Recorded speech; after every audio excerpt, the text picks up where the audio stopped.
Was the show real? No one ever handed me a script. Done. You, Abby. They would tell us we had to fight or we weren't going to go to dinner. When I got mad, I was really mad. Which you were not, because you didn't show up to do your job. No one knew it was going to be such a phenom. I am the best thing for Paige. But yeah, guess what? My daughter was a wreck all freaking week. My girls haven't ever danced since the day we left that show. It was that bad to them. That's the end of that. The producers were the one that actually made the pyramid. Get lost, bitch! So at the beginning, we had to pretend. Shut up, Kelly. I'm But keeping my mouth shut over here. the cameras never captured that. They never captured it. A comment like that is going to get you fired. Deal with it. We are the original Dance Moms here reuniting with ET. Welcome, Dance Moms. I'm so excited to talk with you today. We are going to be covering everything ALDC and beyond. Introduce yourselves and who your daughters are. I'm Melissa, and my daughters are Maddie and Mackenzie Ziegler, and they are 16 and almost 18 now. I'm Holly Hatcher-Frazier, known as Dr. Holly, and I am the mother of Mia, who many know from Dance Moms, who is 19. Hi, I'm Kelly Hyland. I have Brooke, who is 21, and Paige, who is 19. And I am Jill Vertez, and Kendall is my baby who was on Dance Moms with me, and she is now 17 years old. Wow, I cannot believe time has flown like this. I remember watching Dance Moms with my mom. My mom was also a dance mom, so that was our bonding. But Jess, was your mom a dance mom? I'm sure she wished that she had the guts to say some of the things that you guys did. I don't know if it was guts or stupidity, but okay. Exactly. I like guts better. You stupid, you know what?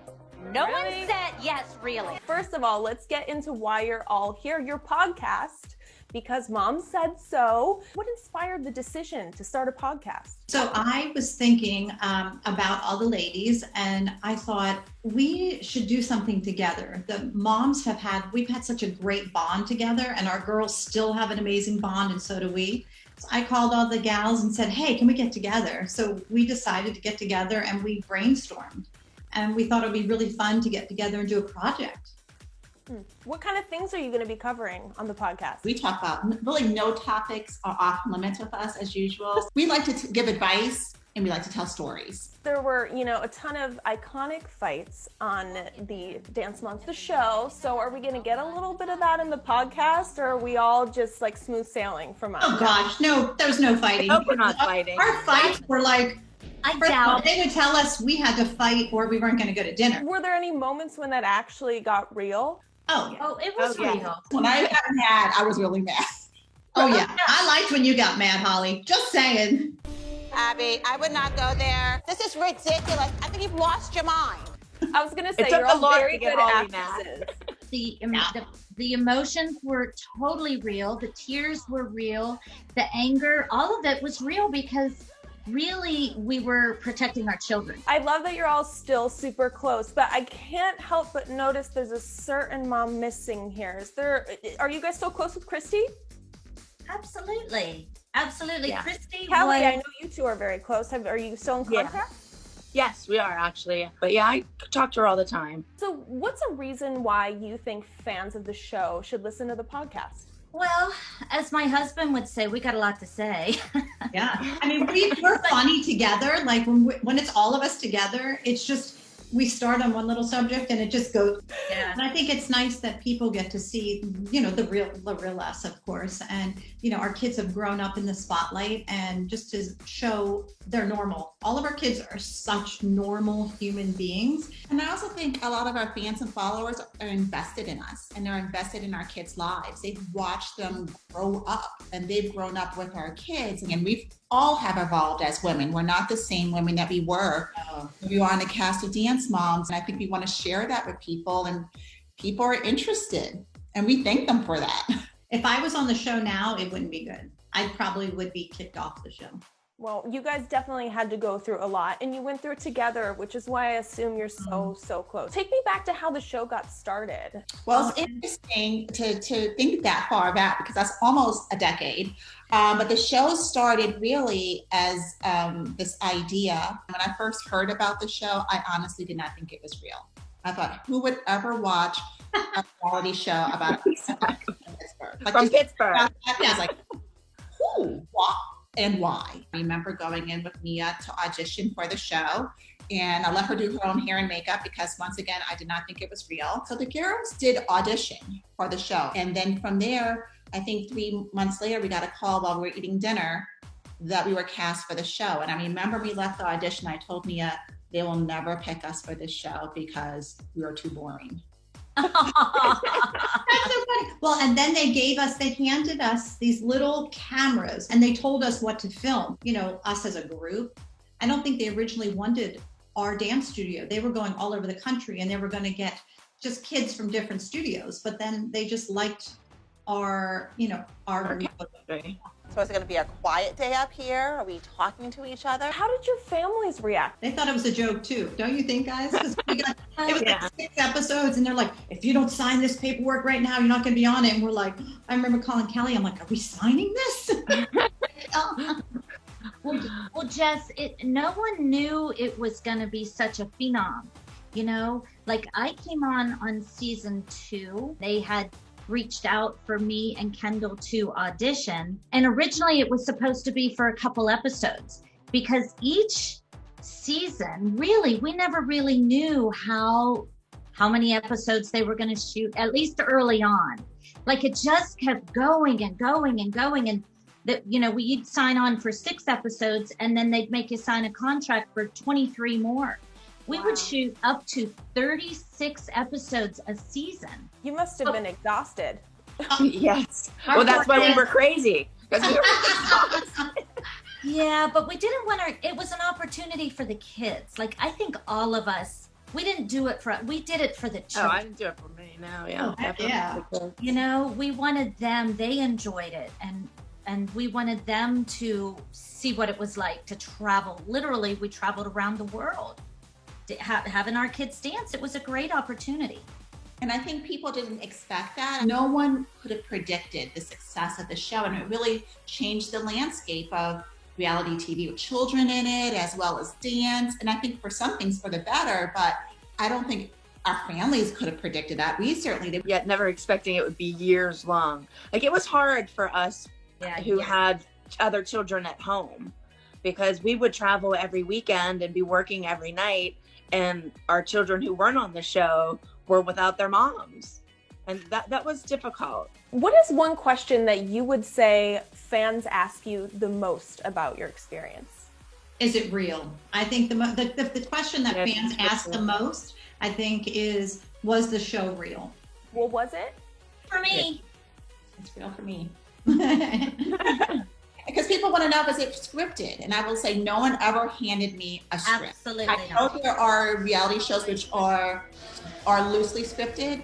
Ours was not. We never got a script. We never got a script, but they knew what they wanted every week. And Well, they set you up. I mean, and that's what reality shows did, The producers would have 3 storylines that they really manipulated us to get to.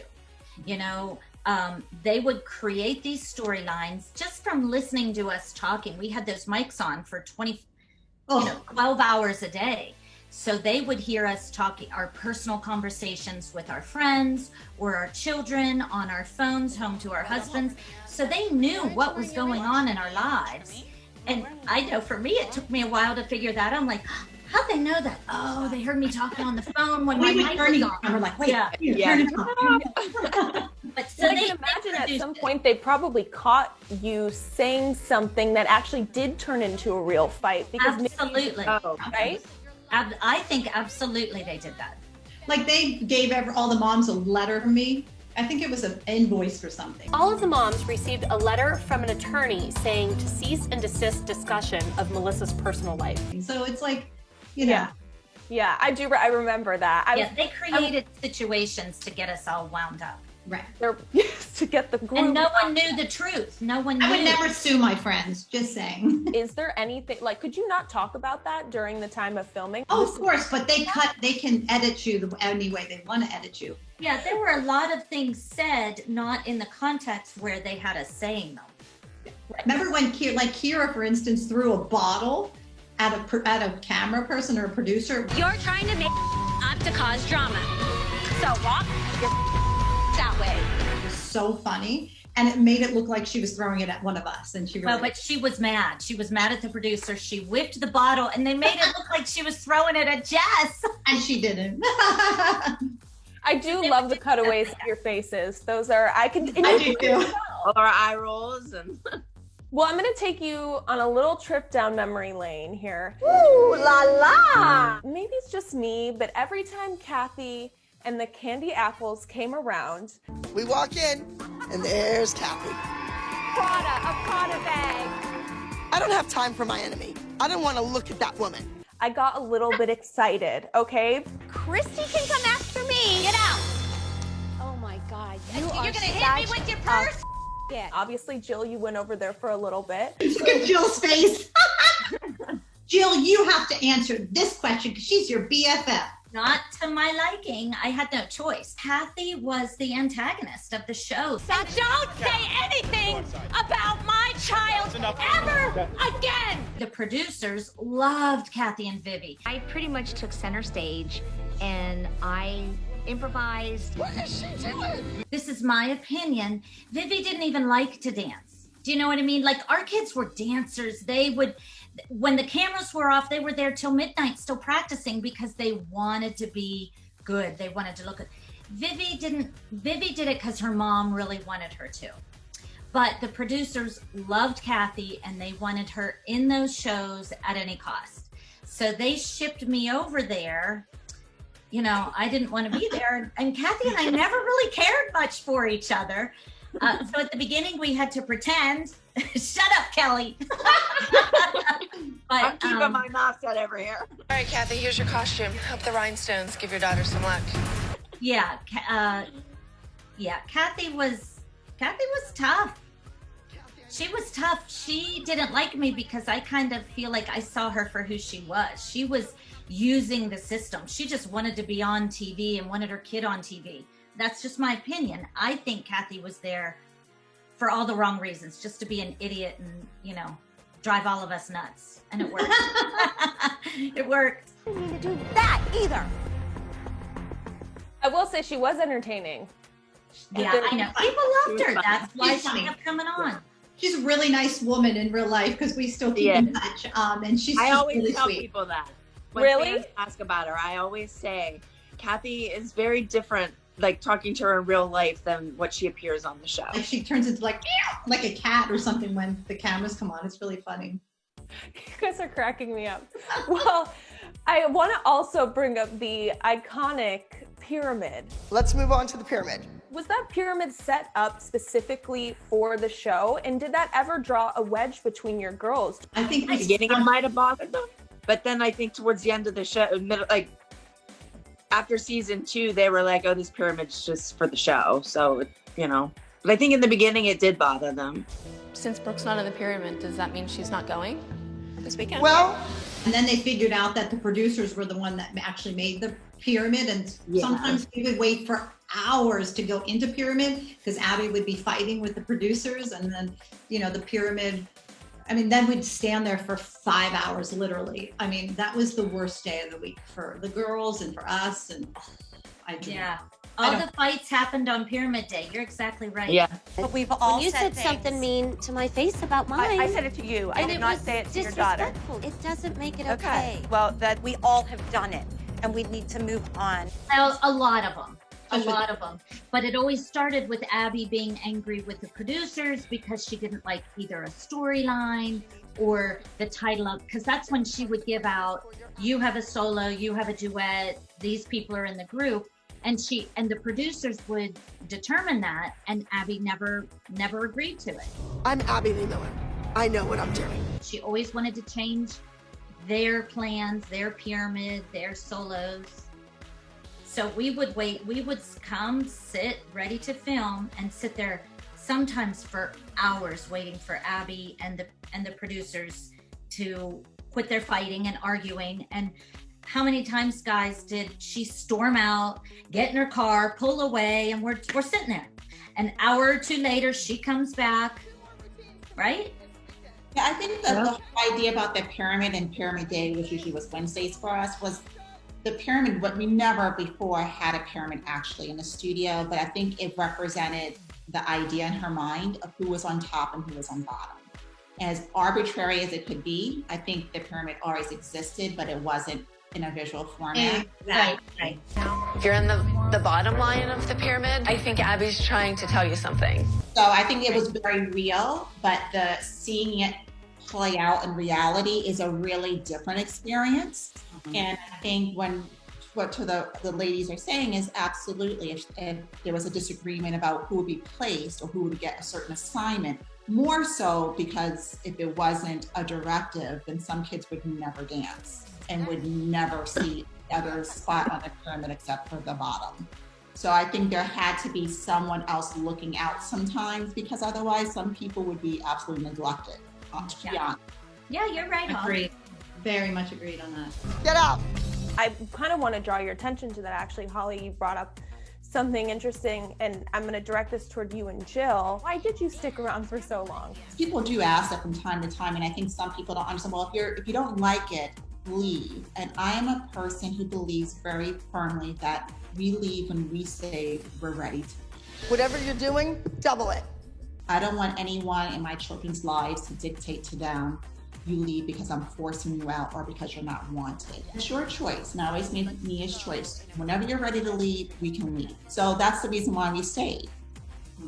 Yeah, I was total opposite. Like, my kids were ready to leave, so that's why we left. And like I had enough, so that's why we left. And we left season 6 because my girls said they didn't want to do it anymore, and I said, okay, then we'll leave. You stay because you have to take the good with the bad. And it wasn't always bad. There was a lot of good too.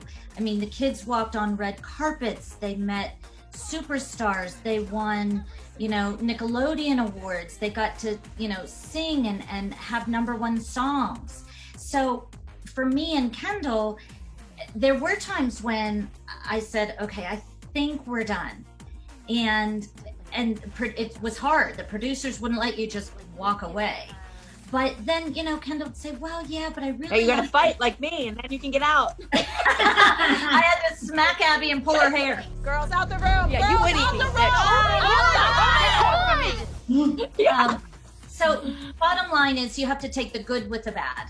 And I think I don't have any regrets for staying as long as we did. Mm-hmm. And keep in mind, season 8, they wanted us back, and we were like, yeah, now we're done. Like once the minis came on, then we were totally finished. No, we wanted to leave for sure. My kids had just had it. I have had it.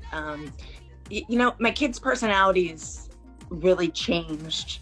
My kids used to be so happy to be at dance, and they just every day got knocked down, and I just saw it changing them. And I didn't want them to have to deal with that anymore. And they didn't want to do it anymore. So that was basically why we left. I want to go home. We are. Paige was frightened because Abby is a 400-pound woman and threw a chair with my daughter in the room. You can credit me for the rest of my tuition for the month. And rip off my credit card number. It was sad Kelly was going with the girls, but it was time for her. Did they ever miss it? Like once you guys had Never. left, or Never. No. And like I said, it totally changed their lives. My girls haven't ever danced since the day we left that show. It was like it ruined their whole perspective of dance and reality TV. They don't want to be on another show. Even if they were they just don't want to be in that environment anymore. It was that bad to them. You are out of control. Let's shift gears to the woman who cannot be stopped, Abby Lee. Are any of you still in contact with her today? No. Not me. I wouldn't say I'm not in contact with Abby, but No, occasionally she'll jump out on my Instagram and say something, but I'm not in contact with her. But she lives in LA, I live in Pittsburgh. I don't see her. You want to leave? Leave. This is a new phase. This is a new chapter to your story. I love that you guys are writing the narrative with the podcast now. Like, you're turning the page. You are talking about your friendship now, which was never a centerpiece. Right. Exactly. Right? Yeah. Now we have this friendship and we've got so much to say and so many stories and things going on, and we're raising our children, you know? Mm-hmm. Yeah. Oh yeah. I mean, we are always here for each other, which is great. Like if I ever needed one of the moms, I know I can call and say, oh my gosh, I need help with this. And they would all be there. And that's how we are for each other. And so are our girls. I mean, our girls are always there for each other, and it's pretty darn fabulous. Maddie was laughing the other day and I'm like, who are you talking to? She goes, Brooke. And I'm like, what are you talking about? She goes, Mom, you know, so I don't know what her and Brooke were talking You about. might not want to know that. I probably don't want to know, but it's really a great friendship that we have and the kids. There goes Jill.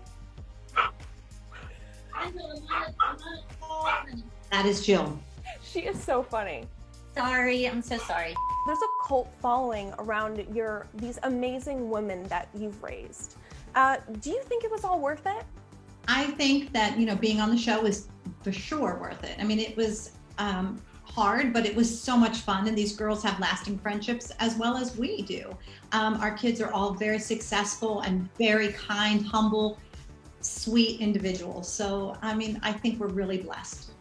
I think the kids' personalities for the first couple years, they were very young, but their personalities were stifled a little bit. They weren't allowed to, you know, there's a funny one and there's so much to each one of these kids that people didn't see the real children. They were babies. They went through puberty on national television. Yeah. Talk about don't talk back, you know? like they had Brooke be the miserable teenager all the time, and she always looked grumpy. Brooke was never miserable. She always was smiling. 24/7. I mean, they had so much fun together, and I wish people saw that. Remember, they would order like filet mignons and baked potatoes. Oh yeah, and order $500 worth of food and never eat it. Oh, it was just really And it is a shame, Melissa. Like when you saying that makes me smile, and it's sad that they never captured that. The cameras never captured that. They never captured it. And let's get an update on all of your girls. My girls are 16 and 18. I think they're doing so great. Maddie is actually moving out on October 15th, which is crazy to me. She's going to be 18. She just got her new place. Mackenzie is doing so great. She's singing up a storm, recording, doing lots of projects. So my most important thing is that they're kind humans. Mia is in LA. She's in a wide variety of things. Bold and the Beautiful. She was a regular cast member on that. She's recorded some music. Now she's a full-time student at UCLA, and she has some other projects that are coming up as well. But for me, I'm just really proud of the young woman that she's becoming and that she's taking this adventurous spirit. Brooke is living in LA. She graduated a year early from OU with a double major and immediately moved to LA and got a job there. And Paige is, she has an apartment at West Virginia. She's going to WVU. She's a sophomore. And they're both doing great, enjoying life. Kendall is, she's my youngest. She's 17. When we left LA, I put her back in our public school. She is in her senior year, and she's really keeping busy. Even with COVID and everything, it's kind of a little bit of a letdown for her senior year. She's still singing and dancing and performing when she can. She's an influencer. We do auditions in LA when we can. And I'm just trying to give her a normal finish up to her childhood. And then, she wants to go off to college. So we're applying for colleges now, and we'll see what the future holds. Well, how do you all feel about the show seemingly ending now? If it were to come back in some capacity, would you, pop in? No way. Honestly, I feel like my story's been told, and by the end of the season 7, when our contract was up, I told a lot of the moms that were coming on, like, no need to fight with me.